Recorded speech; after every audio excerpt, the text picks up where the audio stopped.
Hello everyone, my name is Ashutosh Sharma and I am an assistant professor at IT School of Management. Today we are going to discuss subject quantitative techniques for managers, which is a subject in the first semester of PGDM at ITS.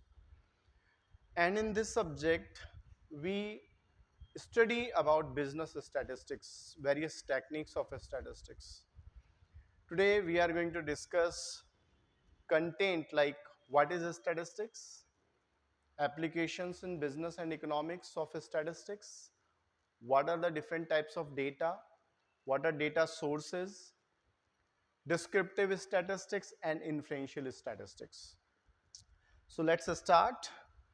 If we talk about the meaning of statistics, so statistics simply means the information which we collect for our research purposes, and that information can be numerical or non-numerical, means it can be quantitative or qualitative in nature.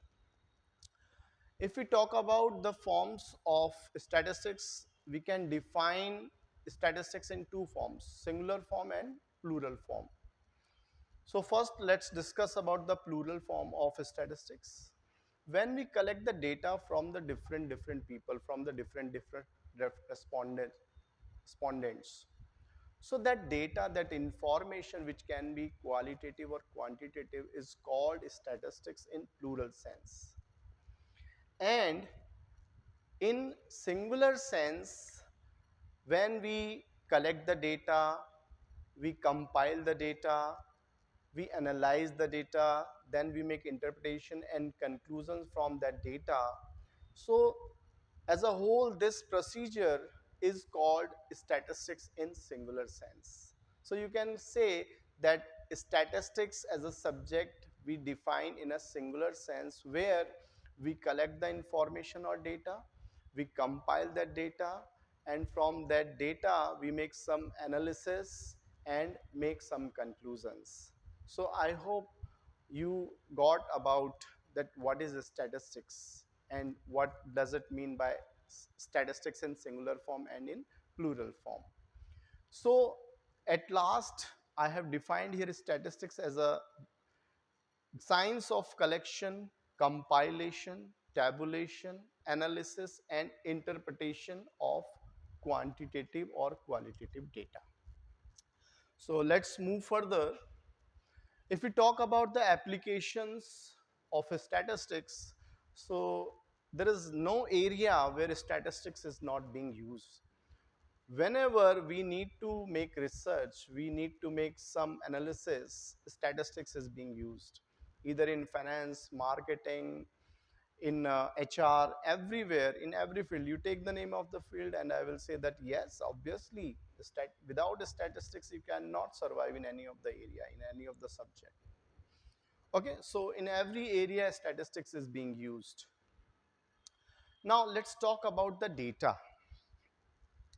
So, because we have different types of techniques in statistics, and to apply appropriate technique of statistics, it is very important to understand that what type of information or what type of data we are collecting. So there are four types of informations, or we can say data are there. Whenever we collect information, so it can be of any four kind of that. So number one is the nominal data. So what is nominal data? Whenever we collect the information like what is your name, what is your occupation, so which information is just nominal, which cannot be defined as numerical or cannot be written in a numerical form. If we suppose we assign the numbers to the members of a cricket team or football team, is there any significance of those numbers? No, not at all. Ultimately, their names would be significant. So whenever we have non-numerical data or qualitative data, that comes under the category of nominal data. Then comes your ordinal data. So as its name says, that it is it is ordinal data. What does it mean by? Which can be arranged in ascending or descending order. Like if you are collecting data of feedbacks from the customers, so customers may rate your services or products from 1 to 10. So obviously this information can be arranged in ascending or descending order. So whenever such information, such data is being collected, that comes under the category of ordinal data. Now you will ask that, as I told you that it is important to understand that what kind of data we are having. According to that, we will apply the techniques, statistical techniques, to analyze that data, obviously. So if we talk about the first, which we just have discussed, nominal data. In case of nominal data, we make use of non-parametric methods like chi-square statistics we can make use of. We can find mode as a measure of central tendency in case of nominal data.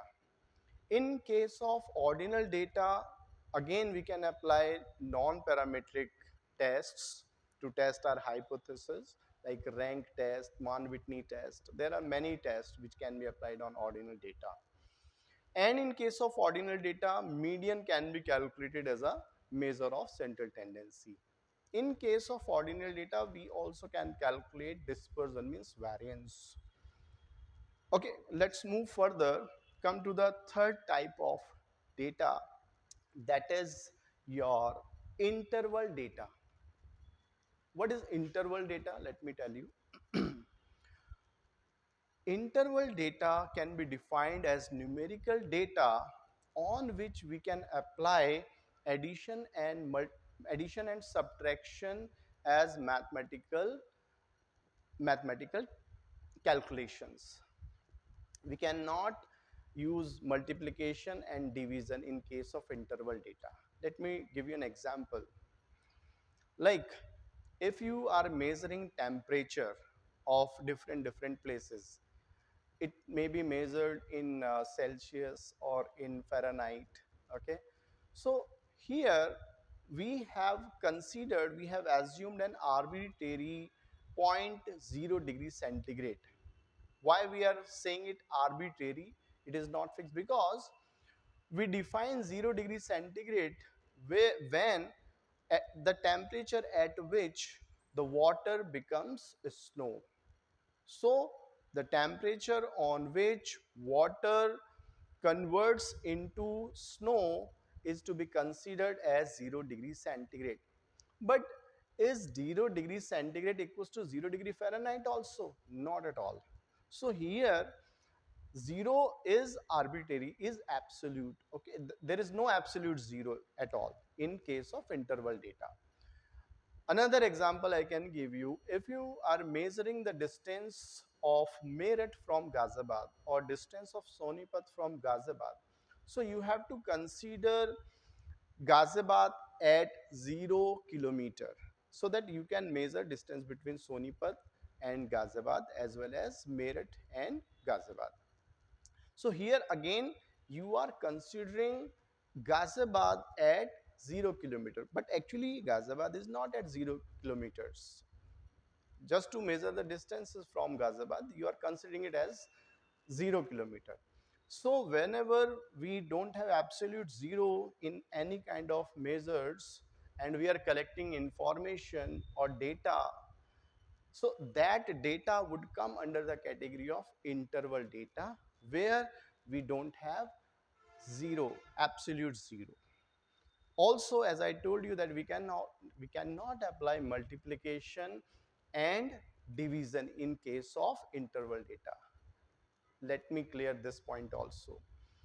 Because if you multiply 30 degrees centigrade with 2, the answer would be 60 degrees centigrade. So whenever we are multiplying 2 with any numerical value, we think that the value which is coming after multiplying with 2 is doubled. But can you say that that 60 degree is twice warm than the 30 degree centigrade? You can't say that. Okay, so we cannot apply multiplication as well as division in case of interval data. But yes, we can apply addition and subtraction as mathematical operations on an interval data. I hope this is clear to you. Okay, if we talk about the techniques which can be applied on interval data, though nowadays interval data and ratio data, which is the fourth one type of data, are to be considered numerical data.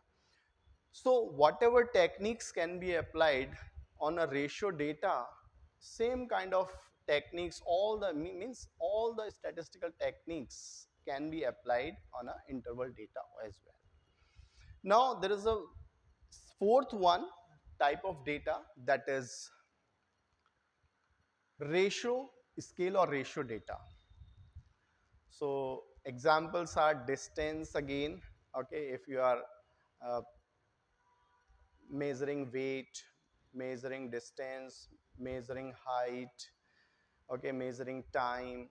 So these all are the examples of ratio data, and it is a pure numerical data.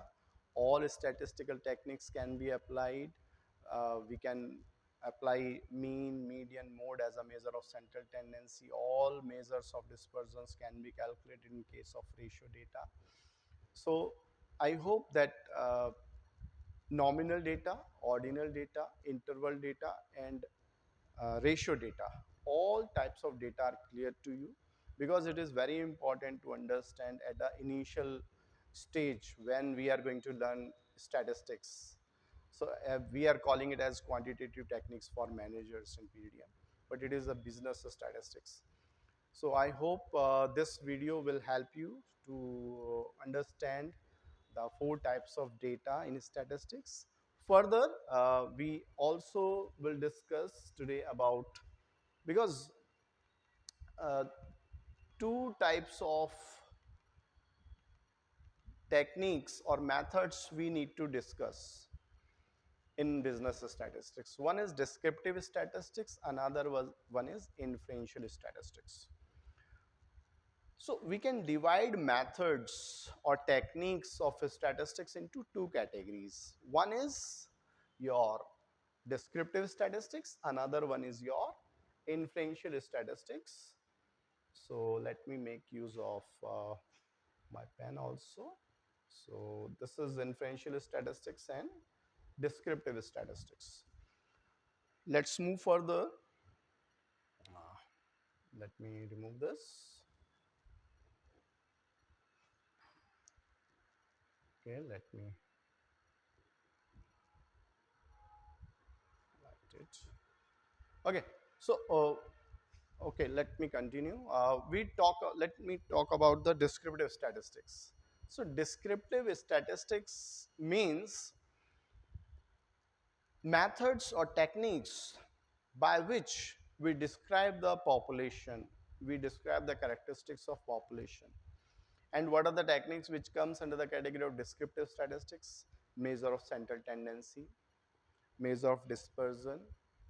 In measure of central tendency, we have mean, median, mode, geometric mean, harmonic mean.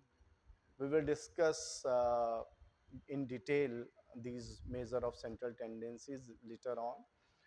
As well as in measure of dispersion, we have variance, standard deviations, variance about mean, variance about median, quartile deviations, quartiles, quantiles, deciles, all these are parts of descriptive statistics actually. Also kurtosis, skewness, these all are also part of descriptive statistics. Correlation, regression, okay, though the regression comes in inferential statistics, because there we make use of inferences by making use of linear equations. And why we are calling them as descriptive statistics? Because with the help of these measures of central tendency and measures of dispersion, we are describing the population. Later you will understand it better when I will tell you, the looking at the graph, looking at the curve of the population, or just knowing the values of mean, median, and mode, you can tell, you can describe the population. it is positively skewed or negatively skewed, what does it mean? So you can easily describe the population with the help of these measures of central tendency and skewness, kurtosis, as well as measures of dispersion. So that's why these techniques are called as descriptive statistics. Now let's talk about the inferential statistics. What types of data comes under this category? To make the inferences about the population, to predict something about the population, like we want to predict the price, we want to predict the demand of a product or services. So to predict, to make inferences about these things, the techniques which we make use in statistics comes under the category of inferential statistics. What are those techniques? Those come under this category, like your time series, regression, hypothesis testing. So in hypothesis testing itself, there are so many things: parametric, non-parametric test, t-test. T-test is for one sample mean, two sample means, paired sample means, a z-test, standard normal test. So these all are uh, methods which we make use in inferential statistics. So I hope that what we have discussed today uh, is clear to you. We discussed about the statistics, what is the statistics, definition of statistics, in plural sense, in singular sense, in both the sense. We discuss the definition of statistics. Thereafter, we discuss about the applications of statistics. We discussed about the four types of data or information which we collect for our research purposes: nominal, ordinal, in interval, and ratio data. Thereafter, we discuss about uh, two types of methods in statistics: descriptive and inferential statistics. In descriptive statistics, I told you we make use of this measures of central tendency, mean, median, mode, harmonic mean, geometric mean, kurtosis, skewness. Okay. Uh, and in inferential statistics, I told you that we have time series, hypothesis testing, parametric, non-parametric tests. So I hope that this will definitely help you to understand business statistics in better way. Thank you so much. Have a nice day. God bless you.